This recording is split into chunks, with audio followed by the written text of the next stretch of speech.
Unable to fall asleep, I decided to go down to the living room to get a drink of water. It was midnight. I carefully made my way down, trying not to make a noise, and was surprised to find the lights on. I heard my husband, my son, and his wife whispering. Did you see that? How desperate she looked, trying to please us. It's really pathetic.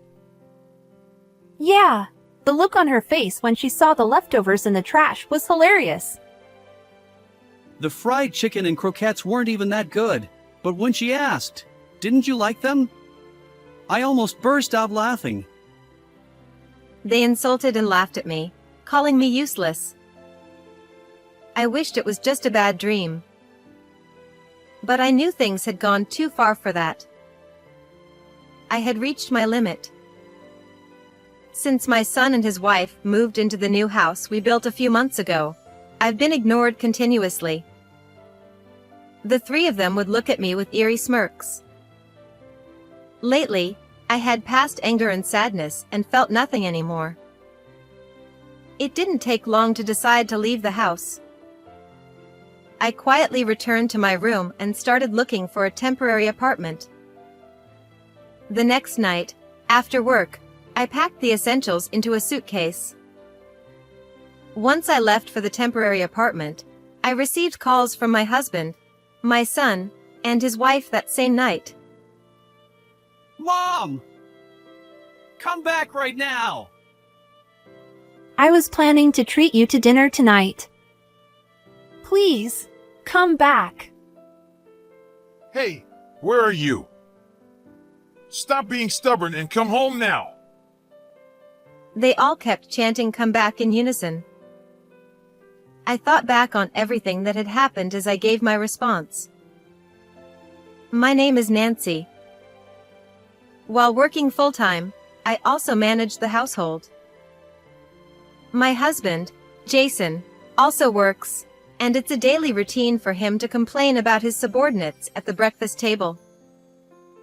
Young subordinates these days don't even want to answer the phone. It's ridiculous. It's different now. Everything can be done through social media. They lack a sense of responsibility as professionals. When I was younger. From there, his endless stories about the past would begin. I would always listen to him with a sense of resignation. To put it bluntly, my husband is not someone with modern views. He casually says things like, Men should work outside, and women should focus on housework and childcare. or, Women should serve men. he can't stand not having control at home and likes to act like the Lord and Master. When our children got married and moved out, and I decided to become a working wife, he didn't like the idea, but I managed to convince him to let me work. By the way, about the new house we're planning to build. I gave a half-hearted response to his words, which he started with excitement. Despite being in his 50s, he had decided we should buy a new house. He said it would be more comfortable to spend our retirement in a new house rather than in our old, outdated one. But isn't our current house good enough? We could just remodel it instead of rebuilding. No, it has to be a new house. Stubbornly refusing to change his mind about building a new house, Jason insisted on going through with it, so we ended up hiring a home builder. When it's finished, let's invite our son and his wife for a party. They'll love it. He started excitedly planning the menu for the party. I knew he'd leave all the arrangements and serving to me while he just decided on the menu. I sighed quietly to myself. Soon, the new house was completed, and my husband and I moved in immediately. The unique scent of new wood filled the space with a gentle aroma. Aren't you glad we built it? He puffed out his chest proudly. Even though it felt a bit too spacious for just the two of us in a two-story house, I couldn't help but feel a bit happy at that moment. A month later, Jason and I invited our son and his wife for a housewarming party to celebrate the new house. Our son John and his wife Amy entered the house with wide-eyed amazement. Currently living in an apartment, they couldn't stop expressing their admiration. It's so spacious. What a beautiful house! It's wonderful. Encouraged by their words, my husband casually suggested, If you want, you can live with us. We have extra rooms. "Come on, they can't possibly want to live with us." "Stop joking," I said, laughing it off. The party ended on a cheerful note. Little did I expect that they would take his words seriously and move in. A few days after the party, my son and his wife arrived with large luggage. "What's with all the stuff?" I asked, bewildered. John tilted his head. We're moving in. Amy added. Your husband said it was okay. They walked in as if it was their home. When I asked about their apartment, they said they had canceled the lease, effective at the end of the month.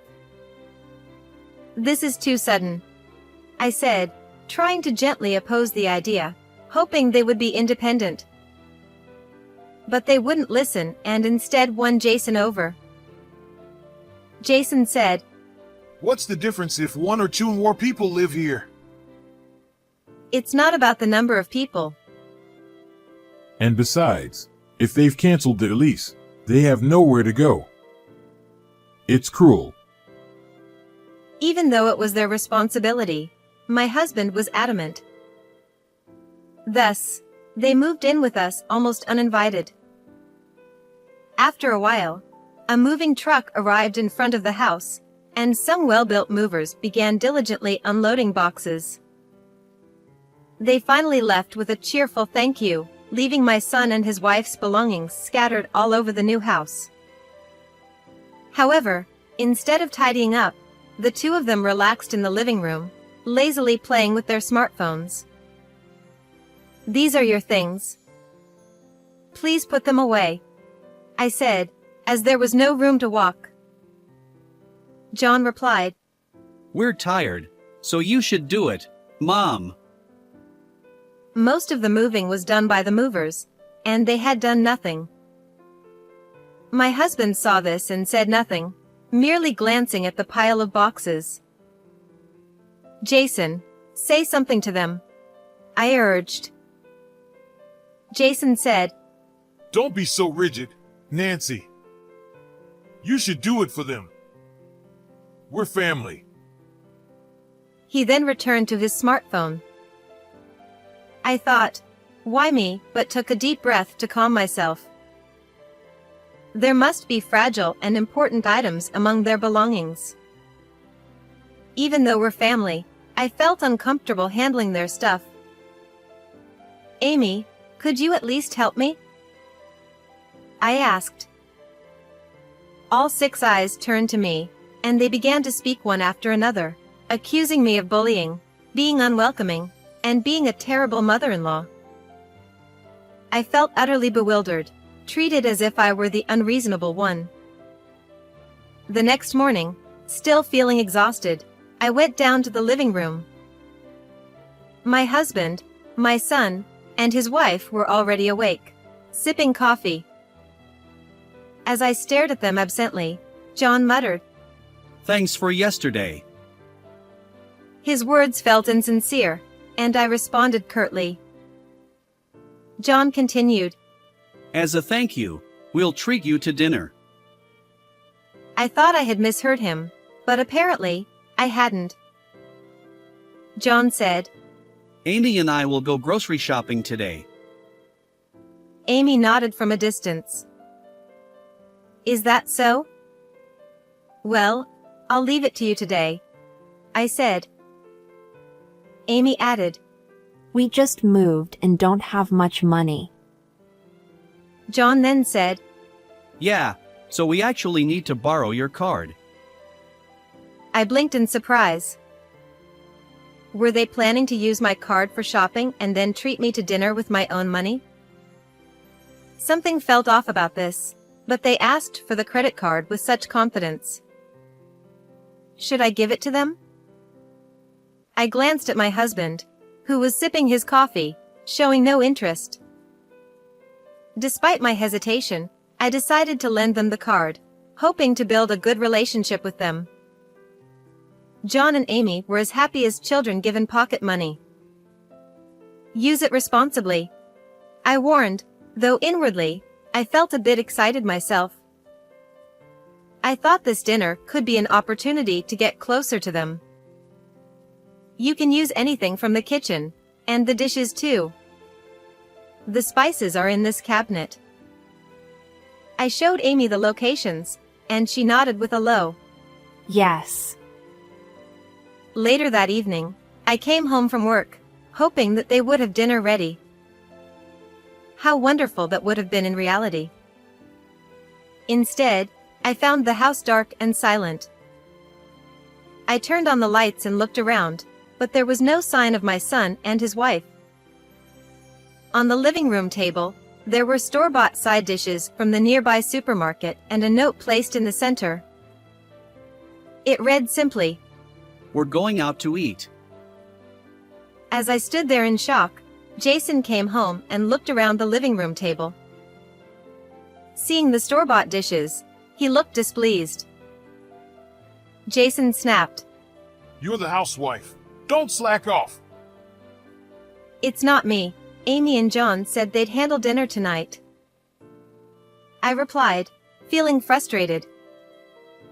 Despite their promise to prepare dinner, I was left with a feeling of unease even after the meal.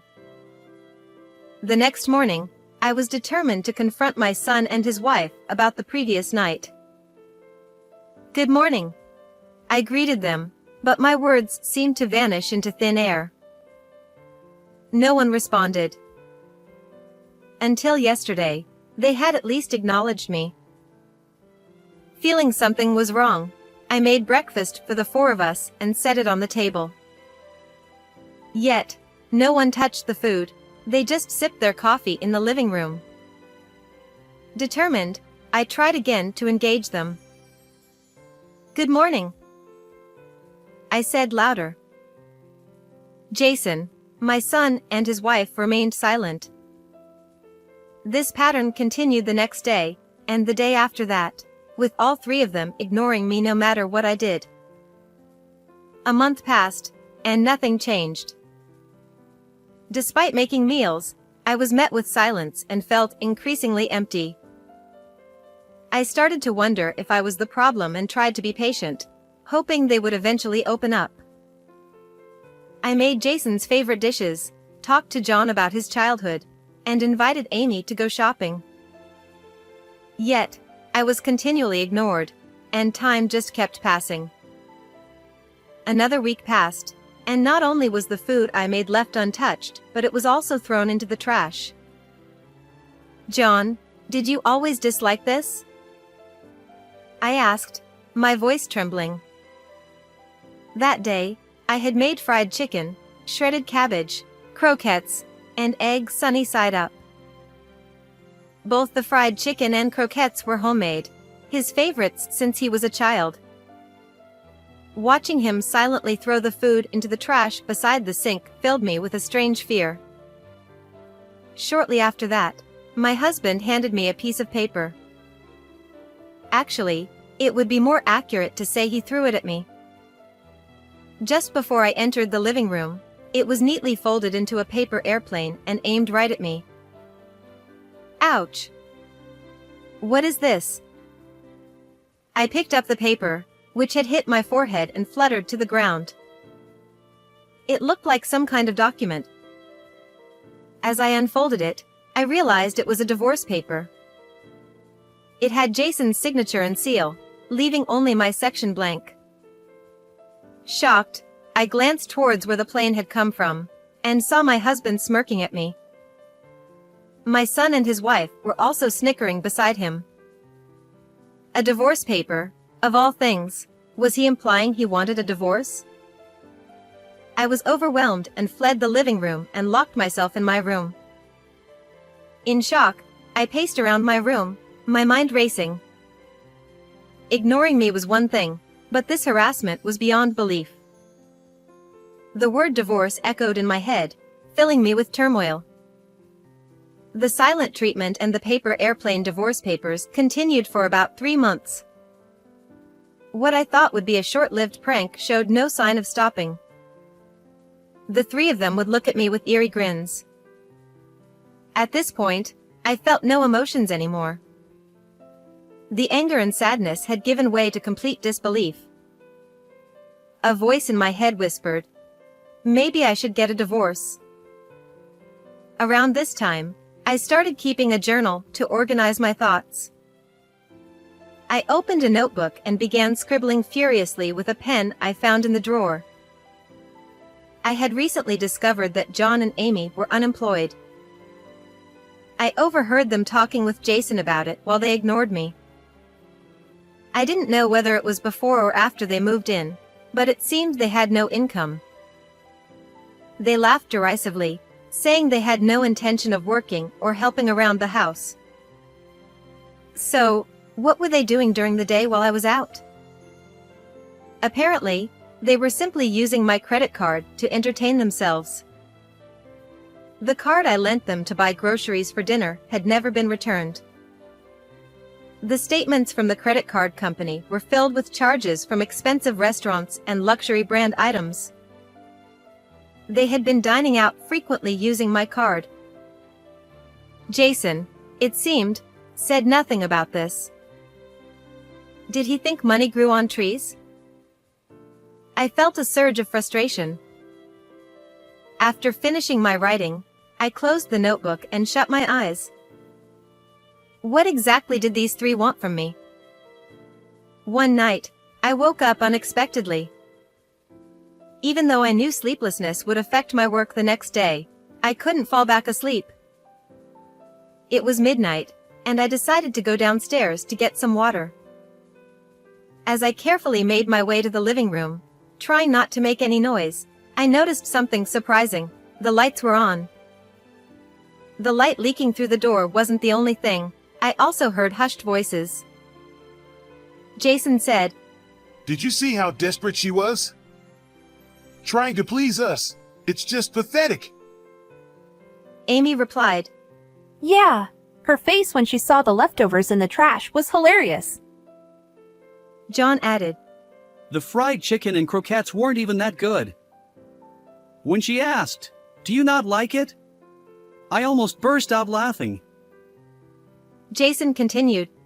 Honestly, her cooking is below average. Good job, John. Amy agreed. And I really wish she'd stop inviting me to go shopping with her. They insulted and laughed at me, calling me useless. I wished it were just a bad dream, but it was all too real. I had reached my limit. Once I decided to leave, I acted quickly. I quietly returned to my room and started looking for a temporary apartment. The next evening, after work, I packed the essentials into a suitcase.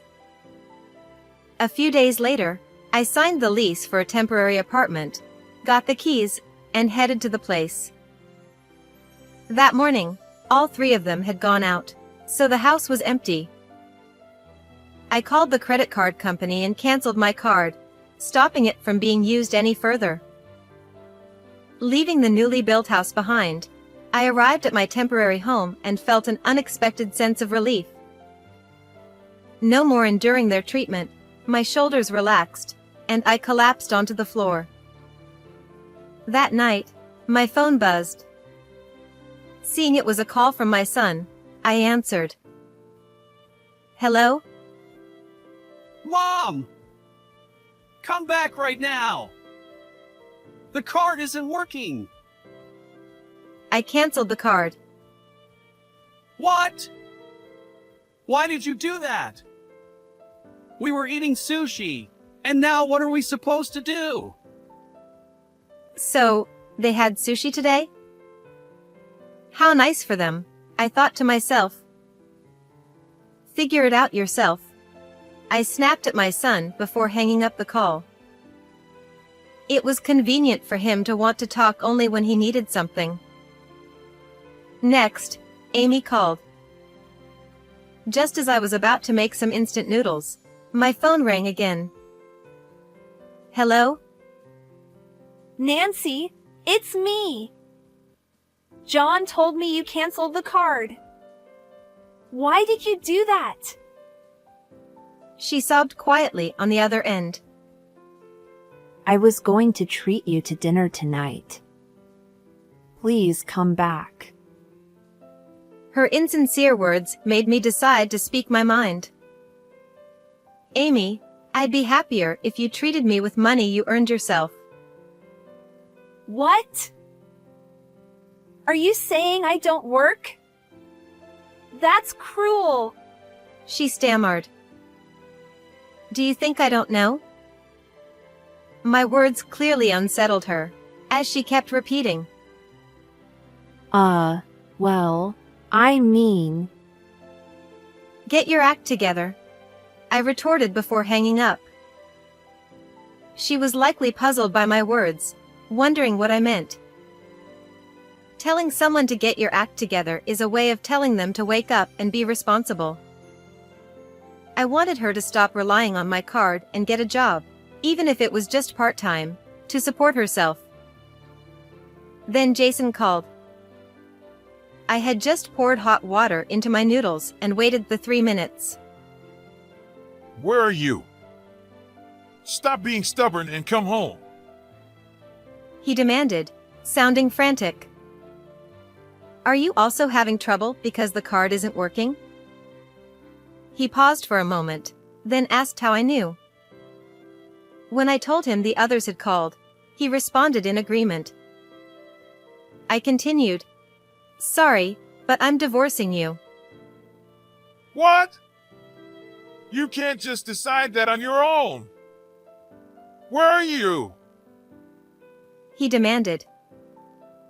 I'm not telling you. Enjoy your time with John and Amy. I can't do that. They're just money leeches. The fact that he knew this while allowing them to freely use my card left me speechless. They only moved in for my money. They even think I paid for the new house. Well, that's unfortunate, I replied with a laugh. Don't laugh. I was going to keep you as a housekeeper. You betrayed me. I could picture him, red-faced, shouting into the phone. Claiming he'd keep me as a housekeeper was quite audacious. Betrayed? Who's the betrayer here? Reflecting on everything, I responded. The new house was built on land inherited from my late parents. I was the one who inherited it, and both the land and house were in my name. Jason couldn't afford to pay for the house or get a loan, so I had to use my savings.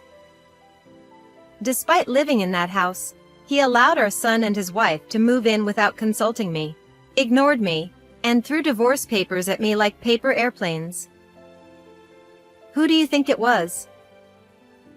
I asked. Shut up! You're so damn annoying! Jason fumed. Then he started claiming that my inheritance was also his. There's such a thing as division of property. He shouted. The inheritance from my parents is excluded from that. What? I wasn't an expert in law, but I had heard something to that effect. Jason was yelling, "That's a lie, and don't mock me," over the phone. There's no point in shouting, I said, which made him even angrier. Then transfer the property to my name. We'll change the name on the title right now. Are you planning to go to the Legal Affairs Bureau? And I already told you I'm divorcing you. Huh? Isn't that something a real estate agent can just handle quickly? He was clearly clueless. Since he had always left contracts and other paperwork to me, he had no idea how it worked. If he wanted, he could try going to a real estate agent, but they'd just laugh at him. Speaking of real estate, I said, pausing, I've already put the land and house up for sale. So, once it's sold, you'll need to move out. While preparing for temporary housing, I decided to also put the land and house up for sale. The real estate agent was delighted, noting that the good location would ensure a quick sale. Indeed, there had already been a lot of interest since it was listed. When I told my husband this, he seemed too stunned to respond, as if his earlier bravado had completely vanished. It was truly comical. And by the way, I've already submitted the divorce papers you threw at me to the city office, so we're no longer married. Don't contact me anymore. Jason responded. What? Wait! What are you talking about? Hold on! Hey!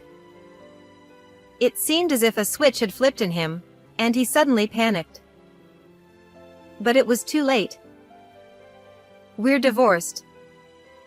Goodbye. Jason frantically said. No! Before that! What did you say? Are you listening? I hung up before he could finish. The cup of noodles I had set aside had become soggy and was spilling out of the cup slightly, but I picked it up gently. I was finally free from them. This thought made even the soggy noodles taste good. About a week after listing the house, I received a call saying they had found a buyer. Despite the new construction fetching a significant price, the buyer was willing to pay in full upfront. I agreed immediately and arranged to finalize the sale in the following days. Before finalizing the sale, I decided to inspect the property one last time with the real estate agent. To my dismay, the three of them were still living there. The place was a mess, with garbage scattered around and the kitchen covered in burnt marks from failed attempts at cooking. The bathroom was dusty and had an unpleasant smell. It was in no condition to be handed over to a new owner, so we had no choice but to evict them and arrange for a thorough cleaning. In disbelief, I explained the situation to the real estate agent. Despite their protests, we forced them to leave. Although they agreed to vacate immediately, it was clear that they were not sincere. After we left, the three of them called incessantly, with the phone ringing every few minutes. Their persistence was infuriating. I blocked their phone numbers and social media accounts. They then came to my workplace, where I formally cut ties with them.